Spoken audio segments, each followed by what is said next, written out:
इतनी शिद्दत से मैंने तुम्हें पाने की कोशिश की है कि हर जर्रे ने मुझे तुमसे मिलाने की साजिश की है। कहते हैं अगर किसी चीज़ को दिल से चाहो तो पूरी कायनात उसे तुमसे मिलाने की कोशिश में लग जाती है।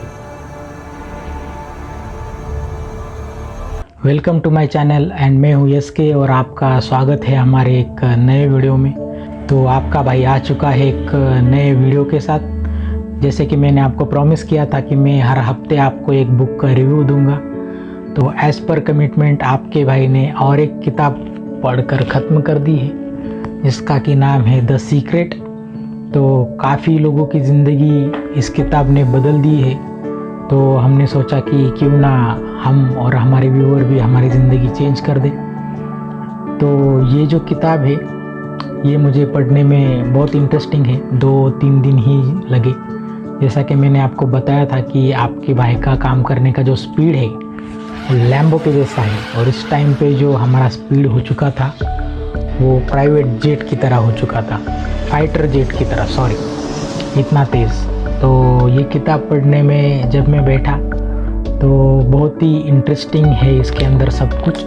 तो मैं अपने आप को रोक नहीं पाया और मैं लगा रहा।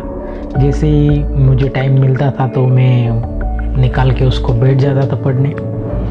तो इस किताब में जो सबसे बड़ा जो एक रहस्य है, जो सीक्रेट है, वो इसमें बताया गया है कि जो ज़िंदगी में हम लोग सोचते हैं, वो चाहे पैसा हो, हैप्पीनेस हो, लव हो, फैमिली हो या व्हाटएवर, अपनी ज़िंदगी में हर एक की अलग अलग नीड्स होती है।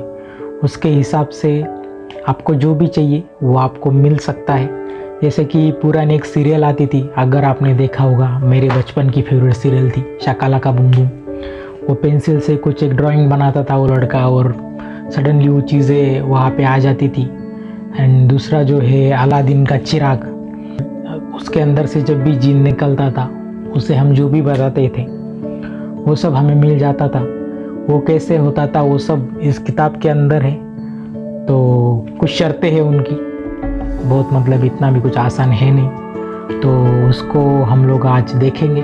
तो लास्ट टाइम जो मैंने वीडियो बनाया था बुक रिव्यू का, वो काफ़ी लंबा हो गया था, तो फिर भी आप लोगों ने देखा, थैंक यू वेरी मच। और एक बार सॉरी, क्योंकि इस बार का जो रिव्यू है मैं आपको बिल्कुल बोर नहीं करूँगा, एकदम इंटरेस्टिंग वे में एकदम छोटा सा और नन्ना मुन्ना सा रिव्यू बनाएंगे हम लोग, इंटरेस्टिंग वाला। तो इस बुक का जो मेन कोर एक उद्देश्य है, जो एक थीम है छोटी सी, वो बस इतनी है कि हम जो है हमारे लाइफ में जो चाहिए वो सब कुछ हम पा सकते हैं, और उसका जो एक आपको कुर्बानी देनी पड़ेगी वो ये है कि आपको आपके थॉट प्रोसेस में थोड़े से चेंजेस करने पड़ेंगे। और उसके कुछ स्टेप है, 3-4 स्टेप है, 4 ही स्टेप है, इतने बड़े हैं नहीं। तो स्टेप्स को हम लोग जान लेते हैं। तो सबसे पहला जो स्टेप है वो है कि थॉट बिकम थिंग्स। तो इसका जो मीनिंग है वो है कि आपके जो थॉट है या आपके जो विचार है वो ही आपकी ज़िंदगी बनते हैं आगे जाके। तो अगर मैं आपको बोलूँ कि एक उसको कुआं जो होता है उसके अंदर हम लोग लिखते हैं हमारी विशेष और डाल देते हैं, वो पूरी हो जाती है, जो कि हमने हमारे नानी की कहानियों में सुनी थी। या ऐसा कोई कि हम लोग किसी चीज़ पर कुछ लिख के वो, या एक वेस्टर्न साइड में एक चलता है कि अगर आप बोतल में कुछ लिख के और वो बोतल समंदर में फेंक देते हो तो वो भी आपकी विश पूरी हो जाती है। या जिन जो है, अलादीन का जो चिराग है उसमें से एक जिन निकलता है और हम उसको बोल देते कि यार हमें ये चाहिए, और वो हमें ला के देता है। और ये सब कुछ जो है वो सब कुछ का जो सीक्रेट है वो इसमें बताया गया है कि जो आपको चाहिए वो सब कुछ आपको मिलेगा। और उसका जो प्रोसेस यही है कि आप जो सोचोगे वो आपको मिल जाएगा, लेकिन वो सोचना कैसे है वो भी एक आर्ट है। तो सबसे पहला जो पॉइंट है हमारा वो यही है कि वो थॉट बिकम्स थिंग्स। इसका जो मीनिंग है वो ये है कि अगर आपको कोई चीज़ चाहिए तो आपको पूरे दिल से उस चीज़ के बारे में सोचना है और पॉजिटिव सोचना है कि वो ज़िंदगी में आपके आ चुकी है इस तरह से आपको बर्ताव करना है, आपका बिहेवियर, आपकी थिंकिंग, ये सब कुछ मैच होना चाहिए उस चीज़ के साथ। लेकिन मैंने जैसे आपको बताया कि अलादीन का चिराग और वो ये शाकाला का बूम बूम वाली पेंसिल जो आप लिखो और आपको मिल जाएगा, उसके अंदर एक रिस्क है। अगर आपने एक मूवी देखी होगी, मेरी फेवरेट है, मैं खाली आपको उसका एक एग्जांपल देता हूँ। तो उसके अंदर जो है वो मेन कैरेक्टर जो होता है, उनका एक वाड़ा होता है। वाड़ा मीन्स एक छोटा सा फोर्ट होता है, महाराष्ट्र में उसे वाड़ा बोलते हैं। तो उसके अंदर एक गुफा होती है, एक देवी होती है, उसकी कोख होती है। उसके अंदर जब भी वो जाता है तो उसको सोना तो मिलता है, लेकिन वहाँ पे एक राक्षस भी होता है, वो होता है हस्तर। अगर वो सोना टाइम से पहले हम लोग लेके वहाँ से निकले तो ठीक, नहीं तो वो हस्तर है, वो आदमी को खा जाता है। तो जब भी आप किसी चीज़ के बारे में सोचे या कुछ भी हो, उसके अंदर एक राक्षस होगा, वो है आपकी नेगेटिव थिंकिंग। उसको आपको कहीं पे भटकने नहीं देना है। उससे आपको आपके ख्वाब को, आपके थिंग्स को, आपके गोल्स को पूरा दूर रखना है। आपके दिल में नेगेटिविटी आनी ही नहीं चाहिए। आपको पूरा 100% पॉजिटिविटी से आपके गोल की तरफ खाली आपको सोचना है उस चीज़ के बारे में, ये इसमें बताया गया है। तो सेकंड जो पॉइंट है इसके अंदर, इस लॉ का जो सेकंड पॉइंट है वो ये है कि आपको विजुअलाइज करना है। तो अगर आप सोचो कि आप कोई एग्ज़ाम देने वाले हो, तो आपको वो एग्ज़ाम देने से पहले आज से ही ये सोचना है कि आपने वो एग्ज़ाम दे के उसमें टॉप कर लिया, और वो टॉप करने के बाद जो फीलिंग होगी, वो फीलिंग में आपको आज जीना होगा।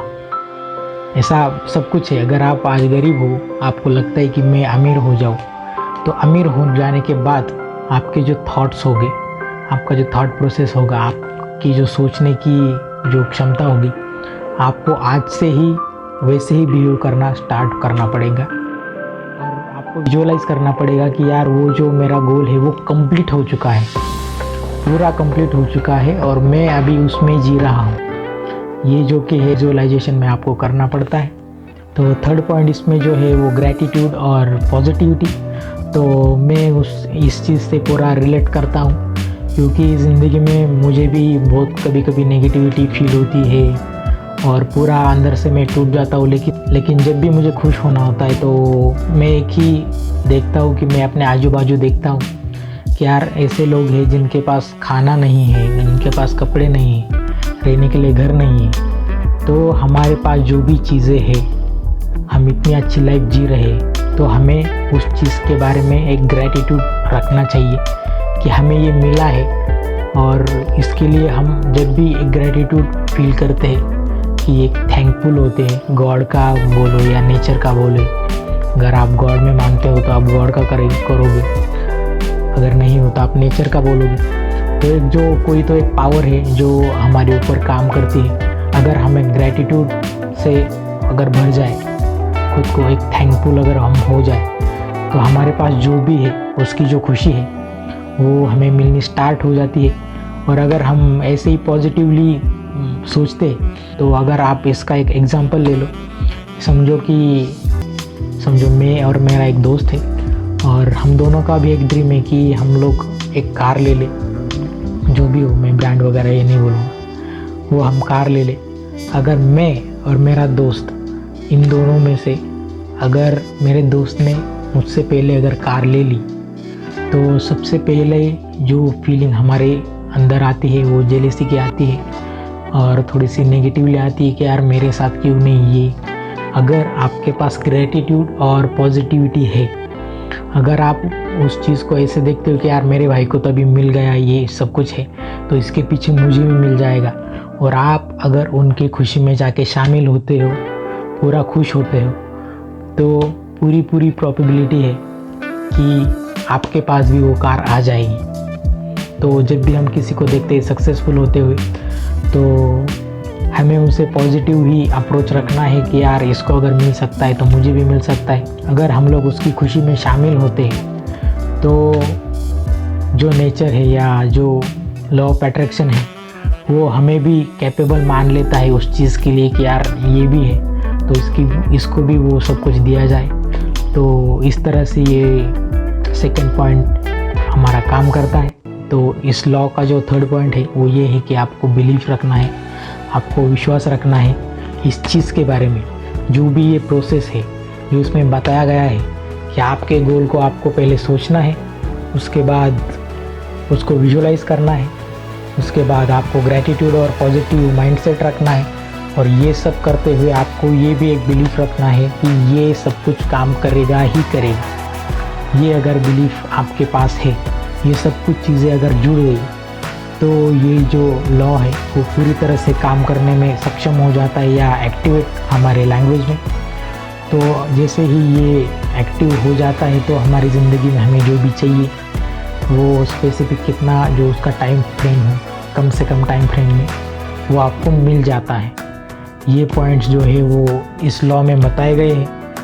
तो मुझे पढ़ने में तो काफ़ी अच्छा लगा, काफ़ी पॉजिटिव है, सब कुछ है, अच्छा है, कोई दिक्कत है नहीं। लेकिन आज तक जो मैं अपनी ज़िंदगी में हर एक चीज़ में काम करता आया हूँ, तो इसमें ये एक चीज़ ऐड हो चुकी है और मैं इसको डिनाई नहीं करता। लेकिन मेरी जो एक और समझ है, इसमें जो बताया गया है, इसकी जो कोर एक डेफिनेशन है वो खाली थिंकिंग के ऊपर है, और आपका जो विजुअलाइजेशन या आप जो सोचते हो, आपकी जो थॉट प्रोसेस है, उसी के बारे में बोला गया है।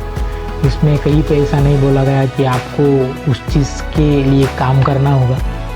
तो मेरा ये छोटा सा एक ओपिनियन है इसके अंदर कि हम लोग खाली सोचते ही रह गए, तो मुझे नहीं लगता कि कोई चीज़ पूरी होगी या हो सकती है। मैं उसको डिनाई नहीं कर रहा हूँ, लेकिन मैं खुद का बता रहा हूँ, जब आज तक मैंने जो लाइफ जी है उसके अंदर आपको ये पूरा मेरे हिसाब से बिलीव रखते हुए आपको उस चीज़ के बारे में काम भी करना है। बेसिक से लेकर एडवांस तक जो चीज़ें रिक्वायर्ड है उसके लिए आप खुद को तैयार कर लो, आप खुद को कैपेबल कर लो, आपकी थिंकिंग भी इस लॉ की तरफ रखो, तो आप सक्सेसफुल हो गए, ये मेरा मानना है। तो काफ़ी अच्छी किताब है, आप भी इसको पढ़ सकते हो। आपको कुछ गोल्स मिले ना मिले या कुछ भी हो, लेकिन इसमें जो मुझे सीखने को मिला ये यही है कि आपकी जो थॉट प्रोसेस है या आपकी जो थिंकिंग है वो कैसी होनी चाहिए। तो मेरी जो थिंकिंग है वो इस किताब ने पूरी डिटॉक्स कर दी है। तो वैसे भी मेरा कुछ मतलब ऐसा ख़राब नहीं होता था, लेकिन क्या ह्यूमन नेचर है, थोड़ा सा तो इधर उधर हो ही जाता है। तो ये मुझे सीखने को मिला है। अगर हम लोग बोले कि ये हम कैसे सोच सकते हैं, तो मुझे नहीं लगता कि इसको मतलब कोई इतना इजी भी है और इतना कुछ मुश्किल भी है। तो अगर हम रेगुलरली प्रैक्टिस करें इसकी, तो हम लोग बिल्कुल हमारी सोच जो है वो सही कर सकते हैं। और इस किताब के बारे में जो लॉ है उसके साथ साथ हम लोग चल सकते, लेकिन खाली सोचते ही मत रहे, क्योंकि जो बोलते हैं कि आप इतनी जल्दी सोते हो और इतने लेट क्यों उठते हो, तो बोलते हैं कि यार मेरे सपने बहुत बड़े हैं, तो खाली सपने देखेंगे तो उस पर काम कब करेंगे। तो मेरा पर्सनल ये बोलना है और मेरा पर्सनल ये ओपिनियन है कि अगर आपको कोई भी अगर चीज़ चाहिए, तो जैसे मैं काम करता हूँ मैं आपको बताऊँ, मैं तो पहले उसकी पूरी theoretical basic to advance knowledge ले लेता हूँ। उसके बाद एक प्लानिंग बनाता हूँ, जितना भी बड़ा गोल हो उसको शॉर्ट टर्म गोल्स में डिवाइड करता हूँ और एक एक गोल पे काम करता हूँ। और मेरा जो मोटिवेशन होता है पर्सनली किसी भी काम में करने के बाद, पहले 1-2 स्टेप में या 3-4-5 स्टेप में मैं खाली काम करता रहता हूँ उस चीज़ में, और उसके बाद जैसे एक एक काम कंप्लीट होता है वही मेरे लिए एक मोटिवेशन बनता जाता है, एक सीढ़ी बन जाती है मोटिवेशन वाली। यार अगर समझो मैंने एक गोल बनाया था, उसके अगर मैंने 10 स्टेप्स ली थी, तो 1-2-3 स्टेप तक तो मैं ऐसे ही काम कर लेता हूँ। उसके बाद तो तीसरी चौथी अगर स्टेप आ गई तो मुझे और अंदर से आने लगता है कि तो देखो यार हमारा 30% 40% तक हम तो आ गए हैं, तो ऐसे ही हम आगे जाते रहेंगे। ये मेरे लिए मोटिवेशन होता है। और ये जो किताब है इसके बारे में भी मैं ये भी ट्राई करूँगा, ये ऐसा है नहीं, लेकिन मेरा अभी काम करने का खैर एक प्रोसेस बन चुका है। तो आप भी कमेंट में बता सकते हैं कि आप इस चीज़ से मतलब एग्री करते हो या नहीं करते हो। आप भी पढ़े इस चीज़ को और कमेंट में ज़रूर बताना कि आप कैसे काम करते हो आपके गोल के ऊपर या आपके सपने के ऊपर, या आपको क्या लगता है इस बुक के बारे में, या मैंने जो मेरे बारे में सो आपको बताया उसके बारे में भी आपके कुछ ख्यालात हो तो आप कमेंट में बोल सकते हो। तो इस तरह से हम इस बुक का जो रिव्यू है शॉर्टली इधर ही ख़त्म करते हैं। तो नेक्स्ट वीक हम लोग लेके आएंगे एक नया रिव्यू, नए बुक का रिव्यू। तो चलिए चलते हैं और मिलते हैं नेक्स्ट वीडियो में।